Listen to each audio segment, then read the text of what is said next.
Hi everyone, I'm Shivasai. నేను కాకినాడ జిల్లా కిల్లంపూడి మండలంలో కొత్తగా అపాయింట్ అయిన కెరీర్ అండ్ మెంటల్ హెల్త్ కౌన్సిలర్ని. నాకు మెంటల్ హెల్త్ అలాగే సూసైడల్ ప్రివెన్షన్ మరియు క్రైసిస్ మేనేజ్మెంట్ మీద విజయవాడలో 4 days రెసిడెన్షియల్ ట్రైనింగ్ ప్రోగ్రామ్ అనేది కండక్ట్ చేశారు. ఇక్కడ ప్రతి స్టూడెంట్కి ప్రాబ్లమ్స్ అనేవి డిఫరెంట్గా ఉంటాయి. ఆ ప్రాబ్లమ్స్ని మనం ఎలా గుర్తించాలి, గుర్తించిన ప్రతి ప్రాబ్లంకి ఒక సొల్యూషన్ ఉంటుందని పిల్లల్లోని మనోస్థైర్యాన్ని నింపడానికి నాకు ఈ ట్రైనింగ్ ప్రోగ్రామ్ అనేది ఎంతగానో యూస్ అవుతుంది.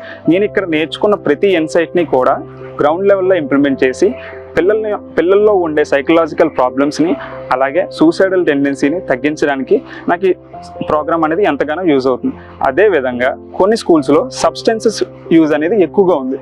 అది మనం ఎర్లీ స్టేజెస్లోనే గుర్తించి కౌన్సిలింగ్ ఇస్తే అది ఎడిక్షన్ స్టేజ్ వరకు వెళ్లకుండా ఉంటుంది. థ్యాంక్ యూ సమగ్ర శిక్ష.